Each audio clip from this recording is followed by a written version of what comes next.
Okay guys, so let's go ahead and move on. Now, of course, we just finished going ahead and zeroing our weapon, and that's a continuing process. We never stop refining our zeros. We never stop refining our groups, and we're going to keep doing that at increasing ranges, and we're just gonna keep experimenting and playing with it. You know, if you've been doing it my way, it's nothing more than stepping back to those yardages and then confirming that the data on those charts matches, which, you know, I really haven't had any problems. It just matches up. Alternatively, you could just set some steel down range and do some walkbacks. I'll probably be doing that tonight with some NVGs and confirming it with under IR through my optic. And just walk back and you know, see if you can hit a small steel target out at range. You know, keep it within that 6-inch deviation for sure. You know, don't shoot at real big targets. So we're going to move on. And what I want to do is start building up some awareness of the cycling of the weapon and how it feels. More specifically, how it feels on a locked bolt, on an empty chamber. Now, there's a lot of different schools of thought on this. You know, some people think that you can't feel when the bolt locks to the rear, you know, under stressful situations. Here to tell you, I have not seen that to be an issue. I firmly believe that that's a training issue, and you can easily be taught to feel what the chamber feels like on an empty bolt. You know, I've been doing this a while. I've done it in combat, done it in training, and I just haven't seen it to be an issue. So I don't teach the twist check unless it's necessary, so you should be able to feel that. So here's how I'm going to set this up. Now, I've got my dummy rounds over here, but that's going to be for some later malfunctions. What I've got here is a fully loaded 30-round magazine and an empty magazine.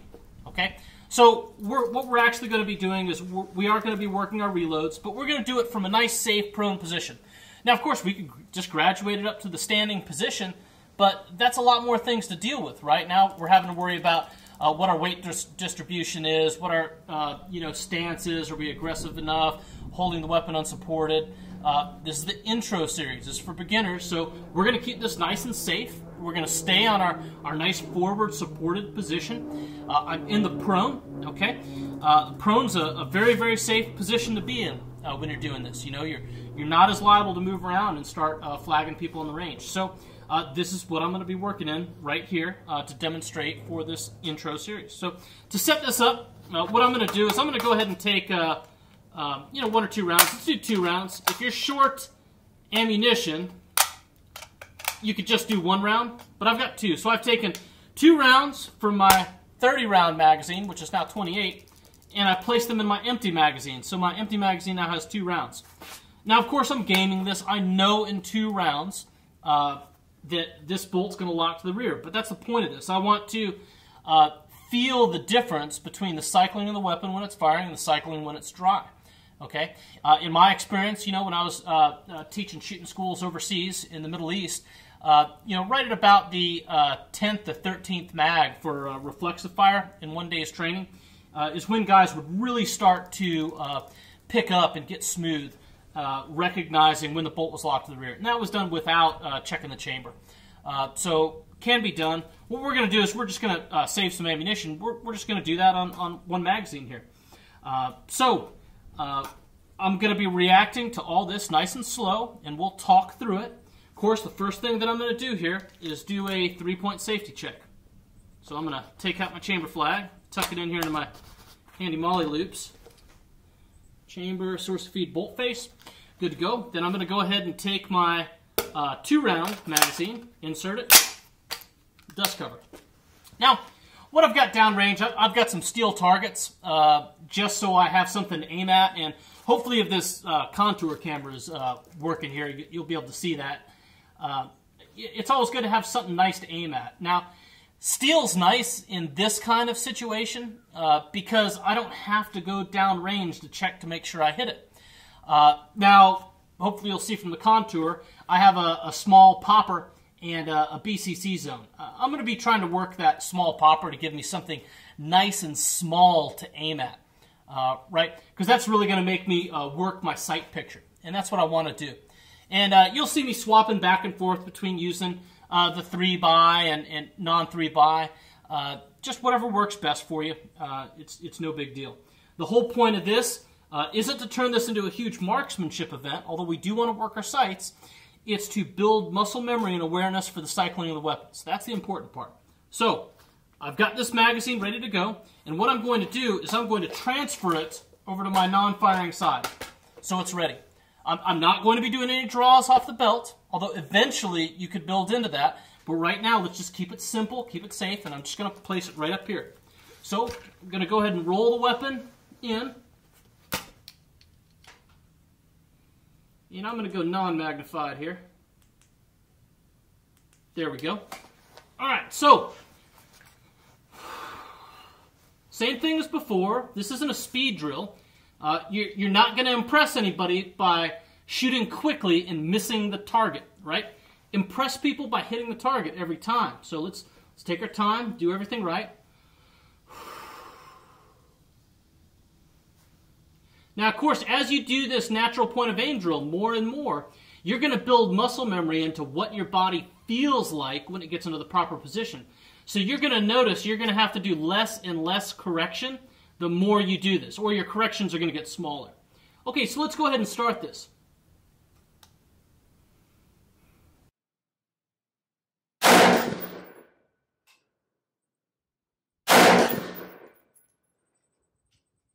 Okay, so I felt the weapon locked to the rear. Notice I was following through every shot, okay? I was concentrating on how the weapon felt between each and every shot. So I noticed the difference, okay? If you didn't notice it this time, we'll work on it the next time. So let's go through our procedures here. Now, I teach if you are going to keep the weapon pointed towards the target with the intent to re-engage, I do not need to sweep the safety. There's different schools of thought, and depending on where you are and know your environment, they may require you to do this. I could go ahead and try to sweep the safety. I don't need to. This is a non-functioning weapon at this point. I know that it's on an empty chamber. I hit the mag release. Now, of course, we don't have a whole lot of clearance right here, so I may have to go ahead and angle it just a little bit. I want to angle it just a little bit anyways because I want it pointing towards where the magazine's coming from. That's an important habit to start because it's going to echo in later training. So we want it to point to where the magazine's coming from. Take the fresh magazine, and I'm keeping my attention focused downrange until the point where the magazine is about to go into the magazine well. At that time, I glance down and ensure it seats in. That's a critical moment. Press up, pull down. Then I rotate my hand up and release the bolt, slide it back forward, and now I'm ready to shoot again.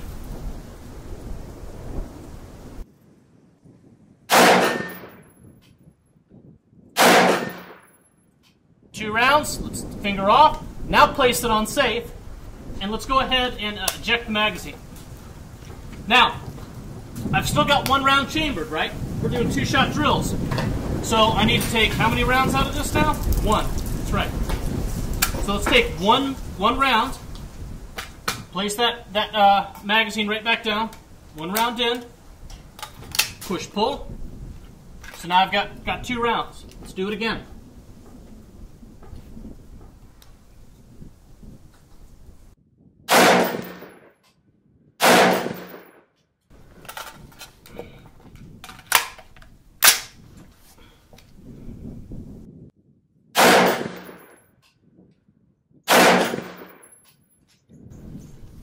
Alright, so how's that making sense for you so far?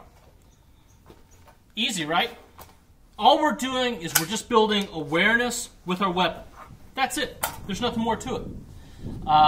It's that easy. What I would recommend doing is just go through one magazine with this. Go through the entire magazine. Alright, that should give you a decent amount of repetitions, and you really should start to feel it. That's not a lot of ammunition to spend on this drill, right? That's 30 rounds, no big deal. Okay. Now, let's go ahead and move on to the next drill. We want to start working about sports. All right, so sports are immediate action drill. Just like we did in dry fire, this is what happens when we get a click, no bang. It's our immediate action. Of course, there's abbreviated actions. We can do tap, rack, bang. We can assess the chamber. There's lots of other things.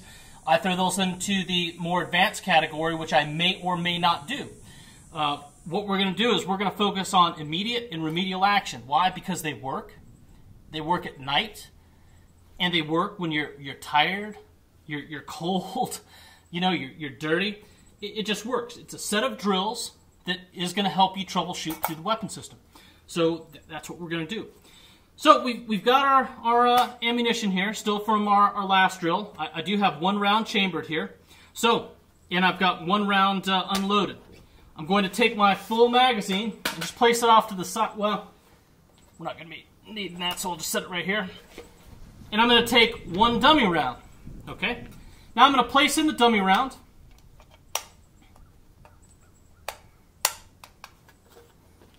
And then I'm going to go ahead and place in the live round.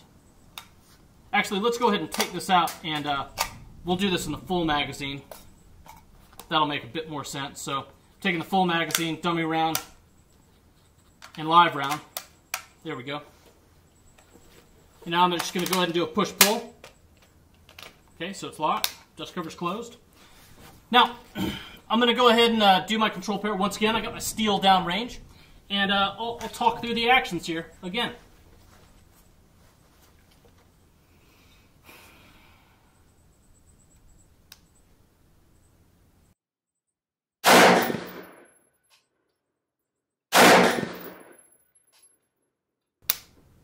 Click, no bang, right? Slap, pull. Pull, observe, release, tap, and squeeze the trigger.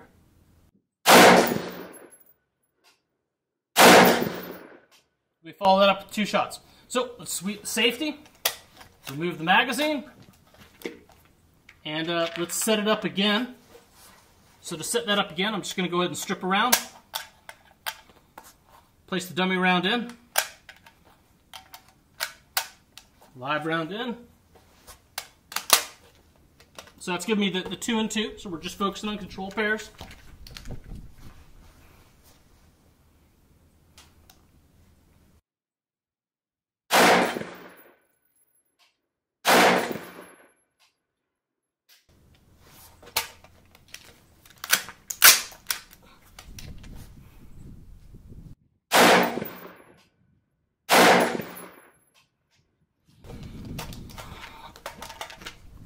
Alright, so I'm going to go ahead and clear out now.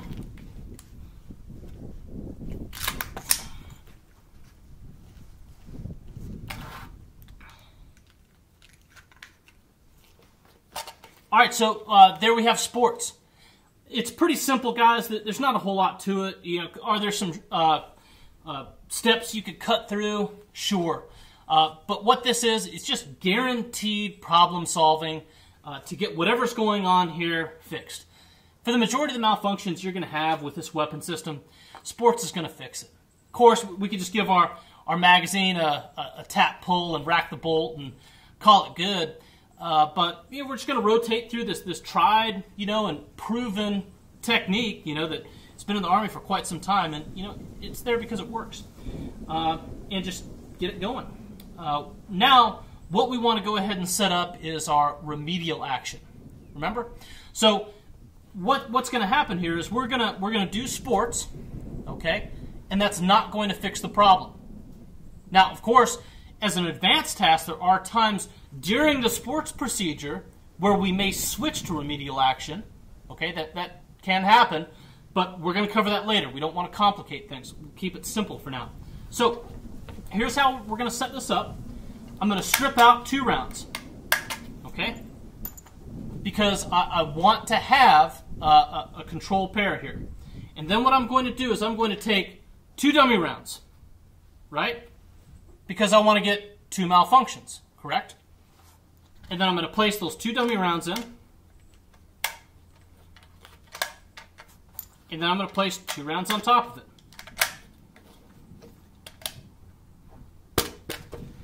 And now we'll go through these procedures nice and slow. Okay, don't try to rush through it. Focus on trying to do the repetition perfectly. So let's go ahead and remove our chamber flag. Chamber flags are just great to have, guys. I mean, they really are for the range. You know, it's not even a bad kind of thing to have in your kit. You know, this is pretty bright. I can see it at nighttime, and it makes it pretty easy for me do a quick chamber check. Just something to think about. So place it in here, dust cover, and let's go ahead and go through this.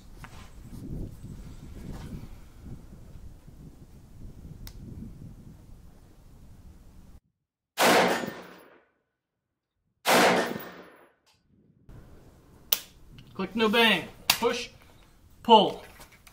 Pull, observe, release, tap. Squeeze, still nothing. This is the time where it would be appropriate to attempt to sweep the safety. Okay? Attempt to sweep the safety. Alright? Now, what I like to do here is I like to get my hand in position to remove the magazine and lock the bolt to the rear. Notice this is kind of in reverse procedure, all right? I could go ahead and go for the rip on the source. A lot of times what I've found is when you get to the point where you have to do remedial action, you can have certain types of malfunctions where the bolt's actually causing pressure and makes it more difficult to remove the magazine. So I'm going to attempt to pull the bolt to the rear. If it doesn't go to the rear, then yeah, I go for the magazine rip. But see, that wasn't locked. Forward, magazine out. Now, of course, anytime we have had a malfunction that requires us to remove the magazine, we don't want to reinsert it, okay? This is my one magazine, so I'm just going to set it here. Now, if we haven't had the weapon on safe yet, appropriate time to put it on safe. 3-point safety check, chamber, finger if necessary, source of feed, bolt face, new magazine. For our purposes, this is the old magazine. Goes in, press, 2 rounds.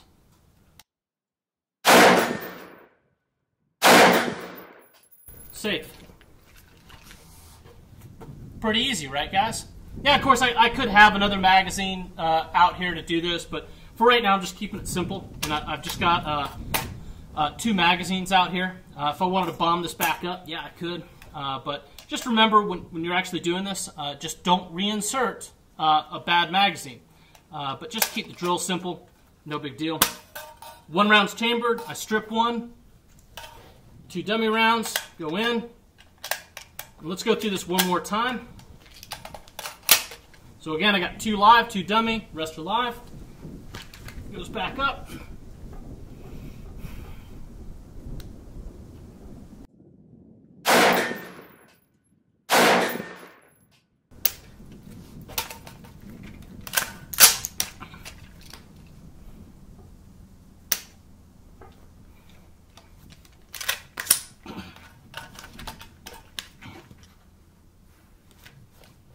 And at that point, we'd go ahead and place our new magazine back in.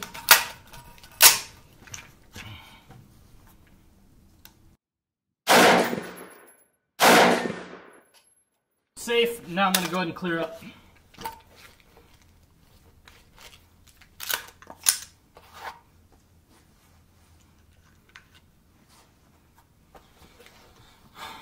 All right, guys, so pretty simple. So we've covered 3 different drills here that we can work all from the same position with the same 2 magazines, okay? Of course, we need to add more ammunition to get more repetitions in, but so that was bolt awareness, right? Our bolt lock reload. That was our immediate action sports and our remedial action. Remember, remedial action is nothing more than clearing the weapon again. And of course, there are variations of this where we may have to take slightly different steps. We're just keeping it simple for the moment, okay? And once again, nothing wrong with prone position. It's going to help you control your weapon, control yourself, and just kind of limit the things that you have to worry about, if that makes sense. So, take some time. This is a great drill to go ahead and practice. Of course, these are always great drills to dry fire. Of course, no live ammo when you're dry firing, just dummy rounds. And just keep practicing. You're not going to be smooth just by doing a couple magazines of this. You need repetitions and repetitions and repetitions. Put in the time and effort, and the efficiency gains and accuracy gains will come. Okay? All right, well, go practice, and hope you're enjoying this so far.